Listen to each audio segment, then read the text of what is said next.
Last episode. कहानी अब आगे। पलक अक्ष को अंगूठा दिखा कमरे से दौड़ते हुए बाहर चली गई, जिसे देखकर अक्ष भी खुद का बाल सहलाते हुए फिर से बेड पर गिरकर लेट गया। जब पलक नीचे आई तो वो किचन में जाकर सबके लिए चाय बनाने लगी, लेकिन जैसे ही वो चाय बनाने के लिए गैस पर से स्पिन रखकर लाइट ऑन करती, तभी अक्ष बाहर से आते हुए उसे जोर से धक्का देते हुए गैस ऑन करने से रोक देता है और खुद भी नीचे जमीन पर गिर जाता है और दूसरी तरफ पलक भी। लेकिन जैसे ही पलक अपने आप को संभाल कर उठती है, अक्ष को ऐसी हरकत करते देख थोड़ा गुस्सा गई और गुस्से से अक्ष की तरफ आकर बोली, ये क्या कर रहे थे तुम अक्ष? ऐसे कौन करता है? अगर मुझे कहीं चोट लग जाती तो तुम मुझे इस तरह से क्यों ठेल दिए? पलक की बातों का अक्ष इस वक्त कोई जवाब ना देते हुए बात को बदल बोला, वो मैंने जानबूझकर तुम्हें धक्का नहीं दिया तीखी मिर्ची, वो मैं यहाँ आ ही रहा था कि तभी मेरे चप्पल स्लिप कर गए, इसीलिए मैं तुम्हारे ऊपर आकर गिर गया जिससे तुम फिसल गई। सॉरी, माफ कर दो। ये क्या बात हुई? तुम्हें जरा देख कर चलना चाहिए ना, अभी कुछ भी हो सकता था। खैर छोड़ो, अब मुझे चाय बनानी है, मुझे बनाने दो। इस पर अक्ष उसे चाय बनाने से मना करते हुए बोला, एक मिनट पलक, तुम्हें ये बदबू नहीं आ रही है क्या? हाँ, बदबू तो मुझे भी आ रही है, पर समझ में नहीं आ रहा है क्या कहाँ से रही है। अरे ये देखो, गैस की पाइप को कटी हुई है और यहाँ से गैस लीक कर रहा है।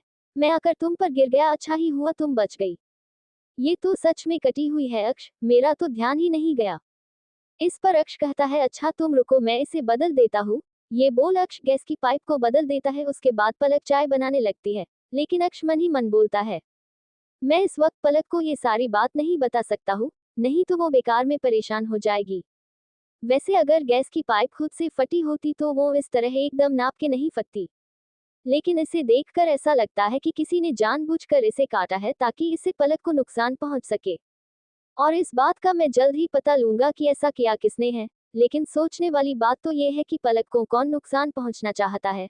हाँ, एक ही इंसान है जो पलक से बेहद नफरत करता है और वो है पलक के खुद के बाबा। मुझे उस इंसान का पता लगाना ही होगा, आखिर वो चाहता क्या है और क्यों पलक को हरदम परेशान ही करता रहता है। आखिर पलक की माँ भी तो अचानक से ही मर गई, जबकि पलक के कहे अनुसार वो आत्महत्या करने वालों में से बिल्कुल भी नहीं थी। हो ना हो ये मोहन का हाथ जरूर है अपनी पत्नी के मरने में, मुझे पता लगाना ही होगा। अक्ष को इतने देर से वहीं खड़े किसी सोच में डूबे देख पलक उसके हाथ पर हल्के से टच करते हुए बोली, क्या सोच रहा है मिस्टर जासूस? देखने से तो लग रहा है कि तुम किसी बहुत ही गहरी राज छुपा कर रखे हो अपने दिल में। अक्ष पलक की बात सुनते ही अपनी बात को बदल देता है और बोलता है, नहीं राज तो नहीं, पर ये जरूर सोच रहा था कि ऊपर वाले ने तुम्हें कैसे बनाया होगा। तुम्हारे कहने का मतलब क्या है? मुझ में क्या कमी है? अक्ष उसे अपनी ओर खींचते हुए बोल पड़ा, अभी बताता हूँ मेरी जान। अक्ष का रोमांटिक हो जाना, वो भी किचन में, ये देख पलक उसे दूर करने की कोशिश करते हुए बोली, मिस्टर मजनू ये आपका बेडरूम नहीं है, ये किचन है और यहाँ पर सारे घरवाले कभी भी आ सकते हैं, तो जरा अपने अंदर के मजनू को अपने अंदर ही दबाओ और चलो यहाँ से निकलो, मुझे चाय भी बनाना है, पर तुम मुझे कुछ भी नहीं करने दे रहे हो। इस पर अक्ष उसे और कसकर पकड़ते हुए कहता है, अरे तो तुम अपना काम करो ना, मैं तुम्हें कहाँ काम करने से मना किया है। तुम काम करो और मैं तुम्हें प्यार करता हूँ। अभी ये बोल अक्ष मुस्कुरा ही रहा था कि तभी वहां पर जल्दी जल्दी में सानिया जा पहुंची। चूंकि उसका सारा ध्यान अपने मोबाइल पर था, इसीलिए उसे किचन में चल रहे रोमांस का पता ही नहीं चला। लेकिन जब वो वहां पर पहुंची और सामने पलक को अक्ष के बाहों में देखी तो अपने गले को थोड़ा खरसते हुए बोली, क्या बात है भाई, अब तुम ये काम भी किचन में ही करना शुरू कर दिए? अरे ये सारा कार्यक्रम ऊपर जाकर करो, अगर माँ पापा ने देख लिया तो फिर दिन भर शर्म के मारे खुद को छिपाते हुए घूमोगे। सानिया की बात सुन पलक झट से अक्ष से दूर होते हुए उसे घूर कर गुस्सा जाहिर करने लगी और जैसे तैसे बात संभालते हुए सानिया से बोली, नहीं दीदी, आप जैसा समझ रही है वैसा कुछ भी नहीं है, वो मेरा बाल इनके शर्ट में उलझ गई थी गलती से तो वही निकाल रहे थे। क्यों अक्ष जी? हाँ वही तो, ये छुटकी तो कभी भी कुछ भी बोल देती है। अब तू यहाँ बैठ, मैं चला। ये बोल अक्ष वहां से चलता बना, पर उसके जाने के बाद सानिया मुस्कुराते हुए पलक के पास जाकर प्यार से बोलती है, वैसे पलक मैं तुम्हें एक बात बोलूं? हाँ बोलिए ना दीदी। इस वक्त जो ये तुम दोनों का रोमांस चल रहा था ना, वो मुझे बहुत अच्छी तरह से समझ में आ रहा था, तो तुम्हें मुझसे झूठ बोलने की या बहाने देने की कोई जरूरत ही नहीं है, क्यों? पलक सानिया की बात सुनकर मुस्कुरा दी और बोली, प्लीज दीदी अब मेरा मजाक मत बनाइए। इस पर सानिया उसे अपने तरफ घुमाते हुए बोलती है, अरे इसमें शर्माने की क्या बात है, वो तो मैं अक्ष को जानबूझकर चिढ़ाने के लिए वैसा बोल रही थी। तुम दोनों पति पत्नी हो, तुम्हें अभी एक दूसरे के साथ वक्त बिताना चाहिए, पर तुम तो यहाँ किचन में ही उलझी रहती हो, तो मेरा भाई भी क्या ही करे बेचारा। उससे तुमसे दूर रहा ही नहीं जाता, सो किचन में ही चला आता है। अभी तुम दोनों को कहीं घूमने जाना चाहिए। तुम रुको, मैं माँ से बोल तुम दोनों के घूमने का इंतजाम करवाती हूँ। सानिया की बात को पलक ने मना करते हुए बोला, रहने दीजिए, इन सब की क्या जरूरत है। पर सानिया उसको चुप करते हुए बोली, वो उससे बड़ी है ना, तो उसे समझाने की जरूरी नहीं है। इधर अक्ष अपने जीप में बैठ कहीं बाहर निकल गया। जब रूबल उससे मिलने उसके घर आया तो उसे अक्ष तो नहीं मिला, पर जिसे वो दिल ही दिल पसंद करता था वो जरूर दिख गई। सानिया रूबल को देख किचन से आते हुए सानिया बोली, रूबल तुम यहाँ पर। रूबल बस सानिया को देखे जा रहा था। तभी सानिया वापस से बोली, हेलो रूबल, क्या है, तुम ऐसे क्यों खड़े हो। रूबल ने जैसे ही सानिया को देखा वो बस उसे देखने में ही खोसा गया। लेकिन जैसे ही सानिया उसे आवाज देती है वो झट से हड़बड़ाते हुए अपने फीलिंग्स पर काबू कर बोला, वो मैं अक्ष से मिलने आया था, वो घर में है क्या। अरे वो अभी जस्ट तुम्हारे आने से पहले ही कहीं बाहर चला गया है, शायद उसे तुम्हारे आने का पता नहीं था। ओ अच्छा, कोई बात नहीं, ठीक है तब मैं चलता हूँ। ये बोल वो जाने लगा, लेकिन सानिया तभी पीछे से उसे आवाज देते हुए बोल पड़ी, एक्सक्यूज मी रूबल, अब जब तुम यहाँ तक आए हो तो एक कप काफी पीकर जाओ। क्या बनाओ मैं तुम्हारे लिए काफी। सानिया से जैसे ही उसे काफी का ऑफर दिया, ये सुनते ही उसे तो अपने कानों पर यकीन ही नहीं हो पा रहा था। लेकिन वो ये पल मिस करना बिल्कुल भी नहीं चाहता था, इसीलिए वो अपने दिल पर हाथ रख उसे शांत करते हुए झट से सानिया की तरफ मुड़ बोला, अगर तुम पिलाना चाहो तो पी सकता हूँ। ऑफ कोर्स, क्यों नहीं, तो आओ बैठो, मैं अभी जाकर काफी लेकर आती हूँ। सानिया ये बोल फिर से किचन चली गई और रूबल इतना खुश था कि उसके जमीन पर पैर ही नहीं टिक रहे थे। उसे लगता था कि उसने सारी दुनिया ही जीत ली है। पर उसे जैसे ही लगा कि वो ज्यादा ही हवा में उड़े जा रहा है, तभी वो खुद को जल्दी से सोफे पर बिठा अपने आप को ही बोला। रूबल खुद में बातें करते हुए बोला, बेटा रूबल तू इतना मत खुश हो, उसने सिर्फ तुम्हें अभी एक काफी के लिए पूछा है। वो तुमसे शादी नहीं करने के लिए हाँ करी है, तो जरा शांत ही रह। अगर उसने तुझे यूं बेवकूफों के जैसे हरकत करते हुए देख ली माँ, तो बेकार में सारी इमेज बिगड़ जाएगी, तो शांत।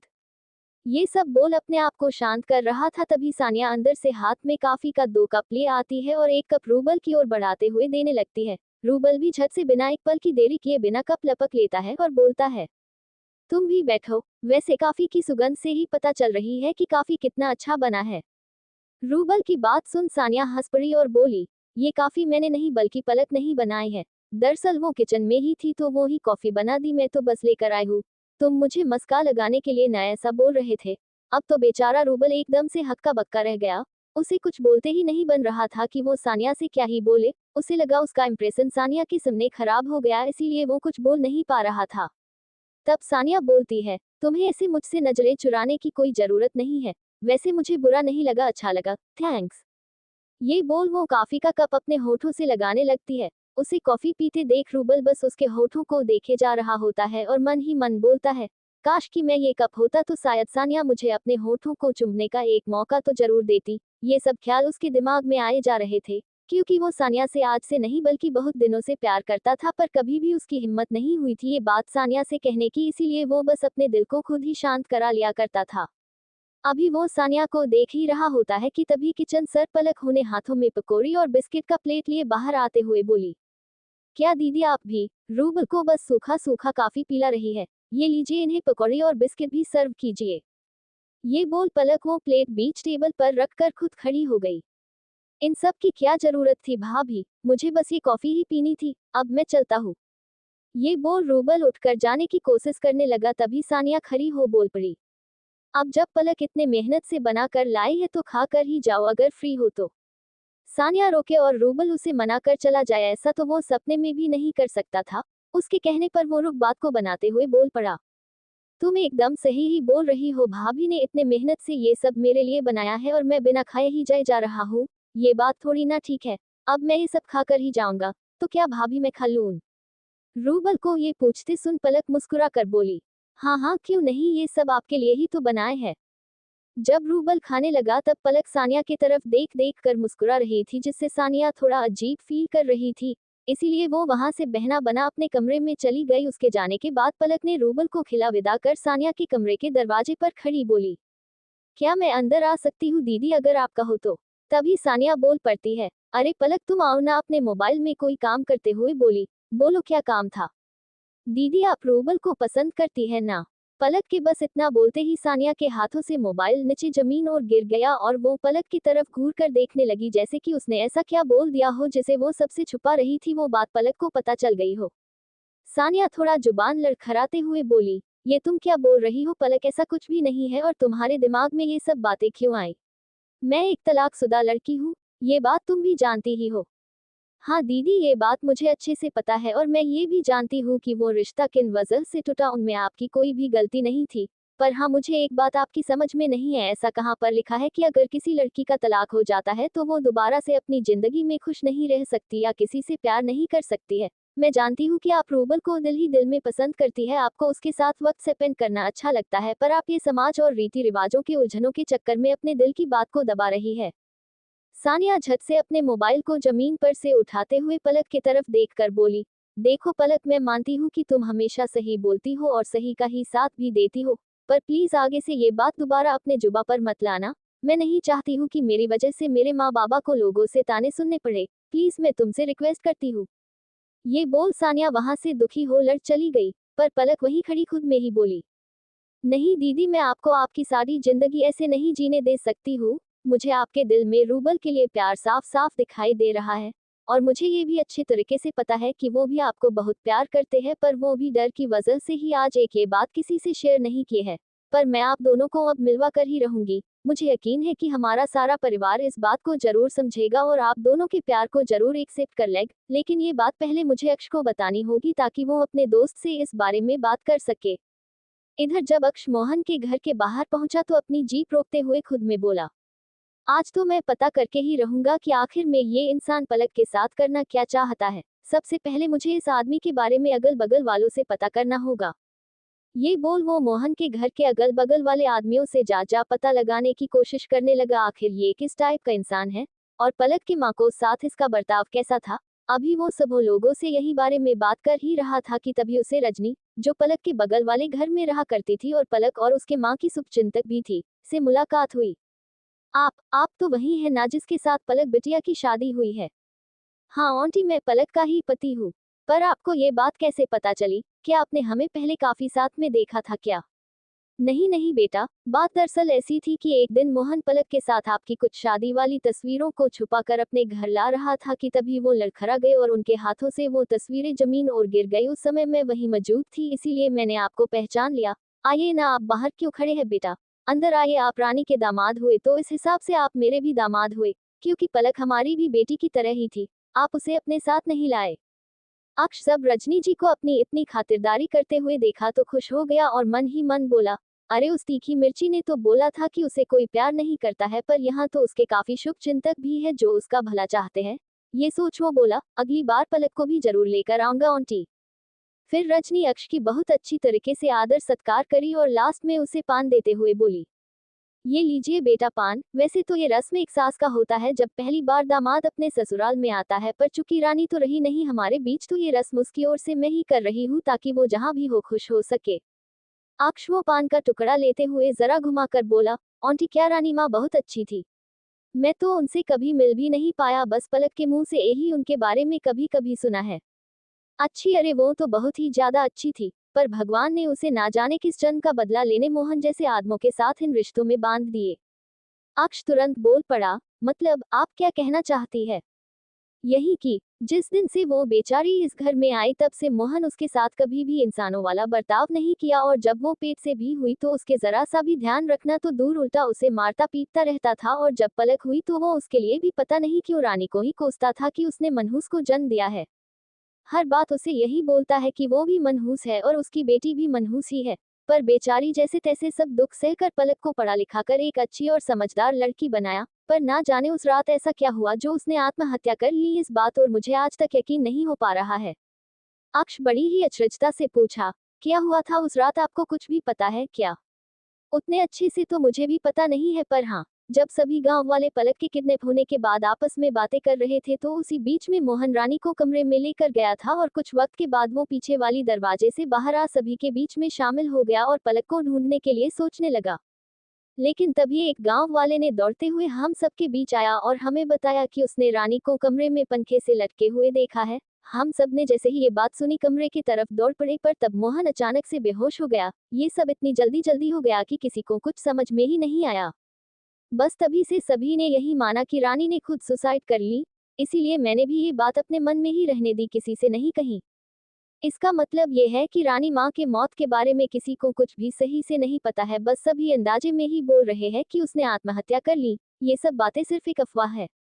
इधर पलक ये सोचकर कि वो सानिया और रूबल वाली बात पहले अक्ष से करेगी, ये सोच वो कमरे से निकल ही रही थी कि तभी शांति वहां पर आ गई और उससे पूछी, क्या हुआ पलक, तुम क्या सोच रही हो? क्योंकि मुझे तुम्हारे चेहरे पर साफ साफ दिखाई दे रहा है कि कोई ना कोई बात तो जरूर है जिसे सोचकर तुम परेशान हो। पलक शांति की बात सुनकर बोली, आपको हर बार कैसे पता चल जाता है माँ जी कि मैं कब परेशान रहती हूँ और कब खुश? ये तो मुझे नहीं पता बेटा, पर हाँ, तुम जब कभी भी दुखी होती तो मुझे खुद ब खुद पता चल जाता है, और इसीलिए मैं ये जानती हूँ कि इस बार भी तुम कुछ सोच परेशान हो। प्लीज अपनी माँ को नहीं बताओगी क्या बात है? नहीं माँ, आप ऐसे क्यों बोल रही है? मैं आपको नहीं बताऊंगी तो किससे कहूंगी? बस मैंने सोचा था कि एक बार अक्ष जी से बात कर लूं, लेकिन अगर आप इतना जोर दे रही है तो फिर मैं आपको बताती हूँ, लेकिन आप ही मुझसे प्रॉमिस कीजिए कि आप मेरी बात सुनने के बाद मेरा साथ देंगी। हाँ बेटा बताओ ना, मैं तुम्हारा साथ जरूर दूंगी। वो दरअसल माँ, बात सानिया दीदी के बारे में है। क्या क्या हुआ सानिया को पलक? सानिया दी को कुछ हुआ नहीं है माँ, मैं उनकी और अक्ष जी के दोस्त रूबल के बारे में आप सबसे बात करना चाहती हूँ। क्या तुम कहना क्या चाहती हो पलक? मेरी तो कुछ समझ में ही नहीं आ रहा है। जरा तुम सही से बताओ ना, तुम कहाँ क्या चाहती हो? माँ, मैंने दीदी की आंखों में देखा है, वो रूबल से प्यार करती है और रूबल भी दी को बहुत पसंद करते हैं, पर दोनों एक दूसरे से ये बात कभी भी नहीं बोलेंगे, सिर्फ इन समाज और घर वाले के चक्कर में। क्या तुम सच बोल रही हो? सानिया रूबल को पसंद करती है?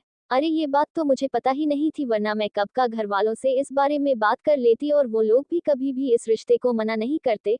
वो तो हम लोगों ने ये सोचकर सानिया के लिए दूसरे रिश्ते कभी भी नहीं देखे, क्योंकि हमें लगा इससे उसे कहीं दुख ना पहुंचे। अब जब तुम मुझे ये बात बता रही हो तो मैं तुम्हें बता नहीं सकती हूँ कि मैं कितनी ज्यादा खुश हूँ।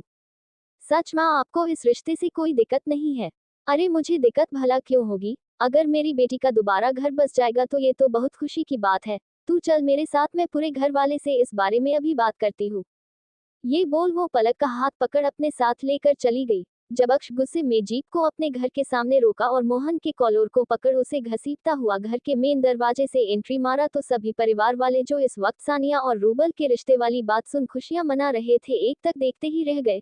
सबसे ज्यादा हैरान तो पलक रह गई जब उसने अक्ष को अपने बाबा को घसीटते हुए अंदर लाते देखी। वो दौड़कर अक्ष के पास जाते हुए बोलने लगी, प्लीज अक्ष, तुम पहले बाबा का कॉलर छोड़ो, और ये तुम्हें अचानक हो क्या गया?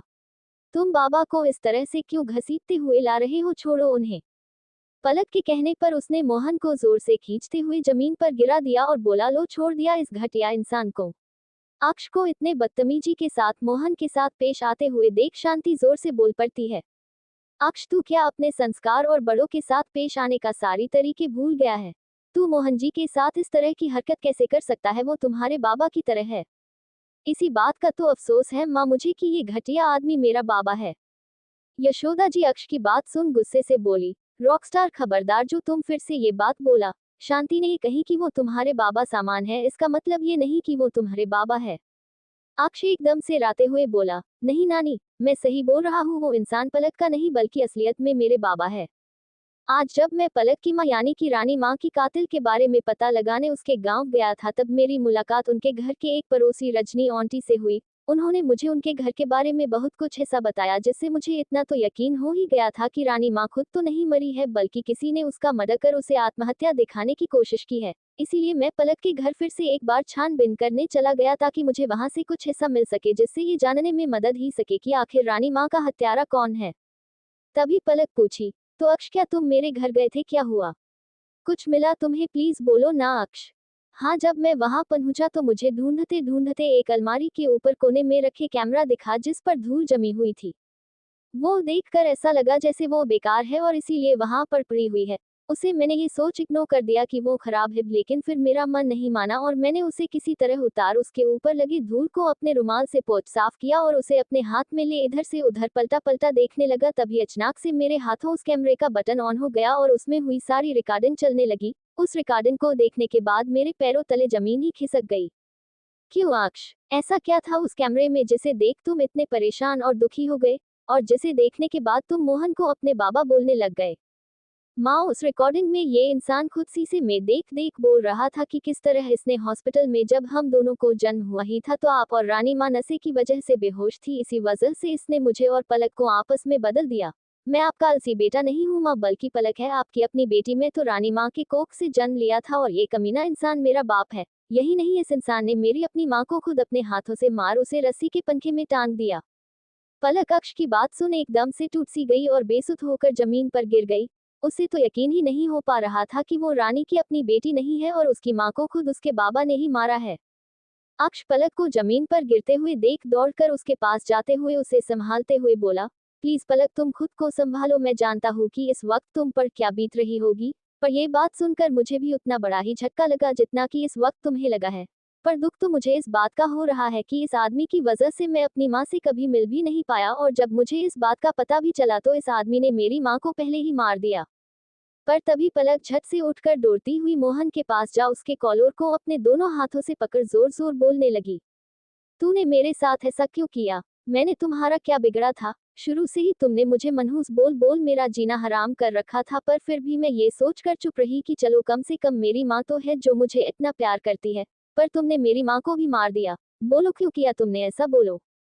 पलक के बार बार पूछने पर मोहन को भी गुस्सा आ गया और वो अपनी कॉलर को पलक से छुड़ाते हुए उसे ठेल बोला, क्योंकि उसने मुझे मंगलसूत्र देने से मना कर दिया। और रही बात तुम दोनों को बदलने की, तो हाँ, मैंने ही वो सब किया ताकि मैं अपने बेटे को इस ऐसो आराम की जिंदगी दे सकूं और जब वो बड़ा हो तो हम दोनों मिलकर ये पूरे घर पर राज कर सके। पर मुझे नहीं पता था कि एक दिन मेरा खुद का बेटा ही मुझे धोखा दे जाएगा।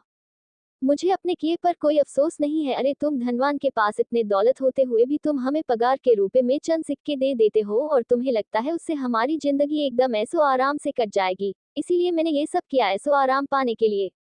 मोहन की बात सुनने के बाद अवधेश आगे आते हुए उसे एक जोरदार तमाचा मारा और बोला, छह, आज मुझे घिन आ रही है तुम पर मोहन। अगर तुम्हें पैसे की ही लालच थी तो तुम मुझे बोलते, मैं तुम्हें पैसे दे देता, पर तुमने पैसों के लालच में अंधे होकर इन मासूम बच्चों के जिंदगी के साथ ही खिलवाड़ कर बैठे। और इतना ही नहीं, तुमने रानी भाभी की भी हत्यारा कर दी। इतना बड़ा गुनाह करके तुम ऐसे नहीं बच सकते हो। अरे तुम्हें तो फांसी होगी, फांसी।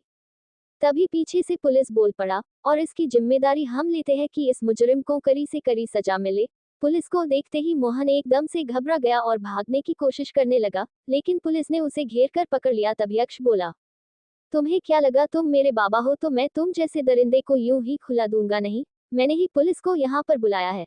और हाँ इंस्पेक्टर, ध्यान रहे कि इसे फांसी की सजा ही मिले।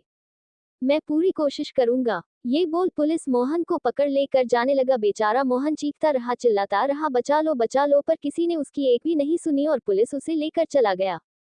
उसके जाने के बाद यशोदा पलक की तरफ देखकर उसके पास गई और अपने दोनों हाथ जोड़ सर नीचे कर अफसोस करते हुए बोली, मुझे माफ कर दे मेरी बच्ची, मैं इतनी बड़ी गुनहगार हूँ तुम्हारी। ये तुम्हारा अपना घर था और हर वक्त मैं तुझे यहाँ से निकलाने की कोशिश कर रही थी। कितनी बड़ी अभागन थी मैं, खुद की नातिन को ही इतने दिन से तकलीफ दे रही थी। यशोदा की बात सुनकर पलक झट से उसके दोनों हाथों को पकड़ बोली, नहीं नानी माँ, इस सब में आपकी कोई भी गलती नहीं है। अरे गलती को वक्त का था जो हमारे साथ इतना बड़ा खेल खेल रही थी और हम कुछ समझ ही नहीं पाए। तभी पीछे खड़ा अक्ष बोल पड़ा, क्या नानी, अब आपकी अपनी नातिन मिल गई तो आप मुझे भूल गई क्या? उस पर शांति हंसते हुए बोली, तुम दोनों ही इस घर के बच्चे हो और हम सभी तुम दोनों से ही उतना ही प्यार अभी भी करते हैं जितना कि पहले करते थे, समझे? फिर वो अवधेश की तरफ देख बोली, आज मैं बहुत खुश हूँ, आज मेरे दोनों बच्चे मुझे मिल गए। ये बोल वो दोनों को गले से लगा लेती है। तब मजाकिया अंदाज में अक्ष यशोदा से कहता है, तो नानी अब तो मैं पलक को अपनी पत्नी बना सकता हूँ ना? आपको कोई प्रॉब्लम तो नहीं है ना? अक्ष की बात सुन सभी घर वाले खुशी से हंसने लगे। तभी अक्ष पलक को अपनी गोद में उठा लेकर कमरे की तरफ चल देता है, जिससे पलक एकदम शर्मा जाती है और बोलने लगती है, प्लीज अक्ष मुझे नीचे उतारो, क्या सोचेंगे सब? इस पर अक्ष कहता है, अरे अब तो नानी ने भी तुम्हें मेरी बीवी मान लिया है, अब तो नहीं छोड़ने वाला हूँ तुम्हें। ये बोल वो पलक को गोद में लिए ही वहां चला जाता है, जिसे देख सभी परिवार वाले एकदम हंसने लगते हैं। तो दोस्तों, ये कहानी यहीं पर खत्म होती है। हम उम्मीद करते हैं कि आप सभी को ये स्टोरी पसंद आई होंगी।